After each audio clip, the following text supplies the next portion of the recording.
et qui marchaient avec Dieu, maintenant un tout petit peuple les terrorisait, le menaçait, les volait, les détruisait.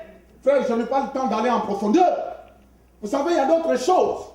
Dans notre vie, c'est nous-mêmes qui hypothéquons des choses. On hypothèque parfois la grâce de Dieu. On hypothèque parfois des choses que Dieu nous donne. On ne considère même pas le salut. Non, parfois, on est à l'église, on est là, on regarde tout le monde. Mais on ne considère même pas c'est quoi ça être sauvé. On ne considère même pas sa relation avec Dieu. Il dit, tu vis pour vivre. Ça veut dire qu'en sortant de la salle, tu peux te comporter n'importe comment.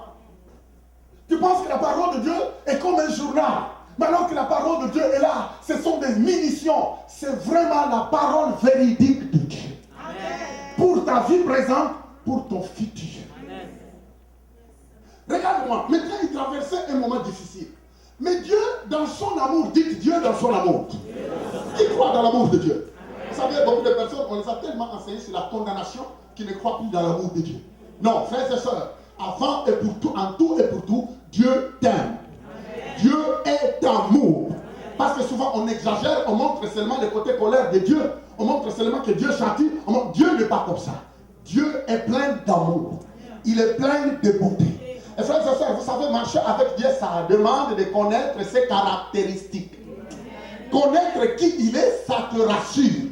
Connaître qu'il est plein de compassion, plein de bonté, plein d'amour. Ça veut dire que si tu es arrivé à te glisser, Dieu peut te relever. Et il peut te faire grâce, mais il ne te demande pas de continuer à vivre comme ça, parce que ça risque de te faire du tort toi-même. Comme Dieu, c'est un Dieu qui donne toujours une autre opportunité, Dieu vient rencontrer ces jeunes-là, Gédéon. Dieu lui dit, Gédéon, vaillant héros. Dieu appelle Gédéon, vaillant héros. Gédéon dit, hey, quelle identité, quel nom. Moi, Gédéon, vaillant héros, je suis le dernier de la famille, mais tu m'appelles vaillant héros. Dieu, je crois que si tu t'es trompé, ce n'est pas moi, je crois que tu t'es trompé d'adresse. Il y a plusieurs champs quelque part. Certainement le vaillant héros doit être quelque part. Pas moi. Oh Dieu, tu m'appelles vaillant héros.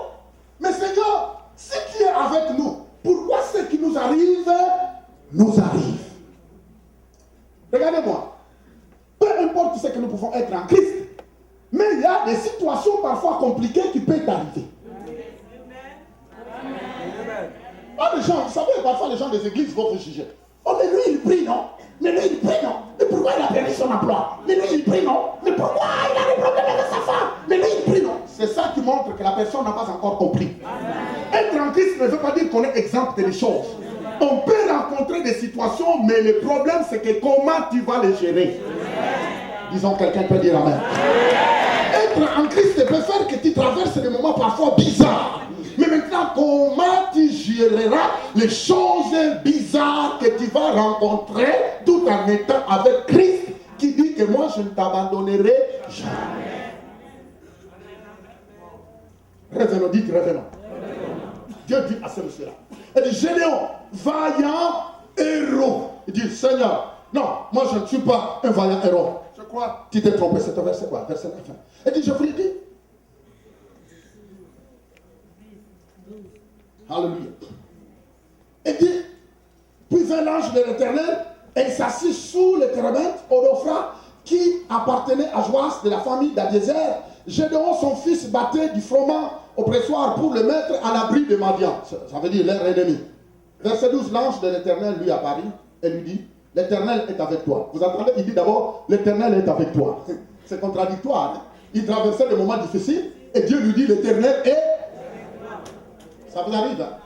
Regarde-moi, la personne, Gédéon faisait partie de ceux qui traversaient des moments difficiles. Mais l'ange lui dit, l'Éternel est. Frères et sœurs, peu importe ce que nous vivons, maintenant, Dieu est avec toi.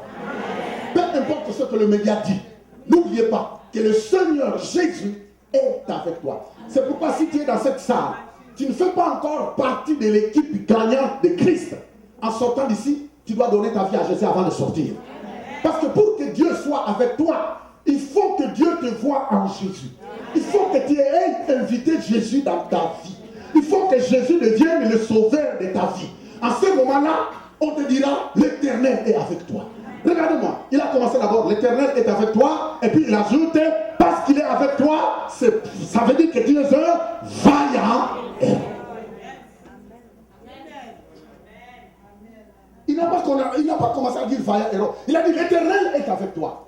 Il dit, la parole est avec toi. Il dit, Christ est en toi. C'est pourquoi je te déclare vaillant héros. Regarde-moi. On est vaillant à cause de celui qui est en nous. On est vaillant à cause de Jésus qui est en nous. Tu es vaillant à cause de Christ qui est en toi. Ça veut dire quoi? C'est là où je vous emmène à ce premier point d'avoir confiance en soi.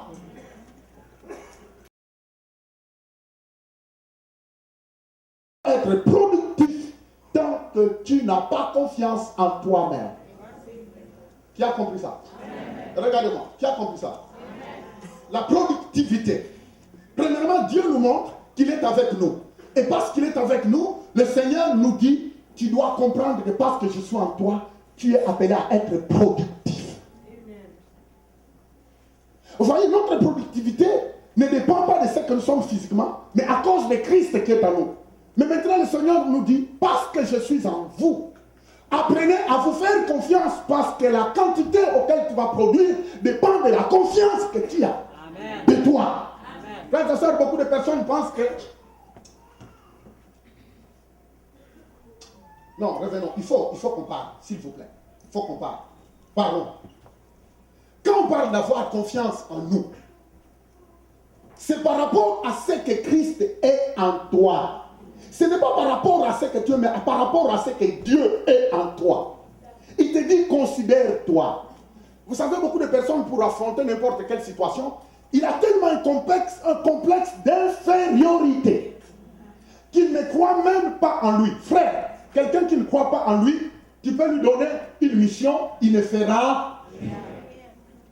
Tu es d'accord avec moi? Mais si quelqu'un ne croit même pas en lui, quelqu'un qui n'a même pas confiance, je n'ai pas le temps de vous expliquer, mais c'est tellement profond, la manque de confiance en soi.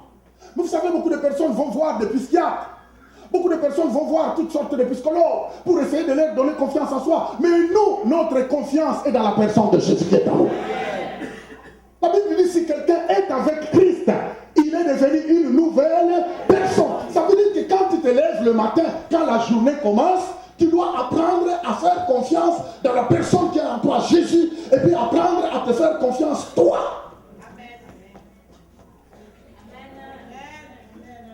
Quelque part aussi, il faut aller plus loin. Il faut apprendre à croire en toi aussi. Croire en toi. Vous savez combien de personnes qui sont parfois disent, oh non, moi je suis un vaurien. Écoutez comment il parle. Oh, moi je suis un vaurien. Regardez-moi. Vous savez ce qui s'est passé? Le peuple de Dieu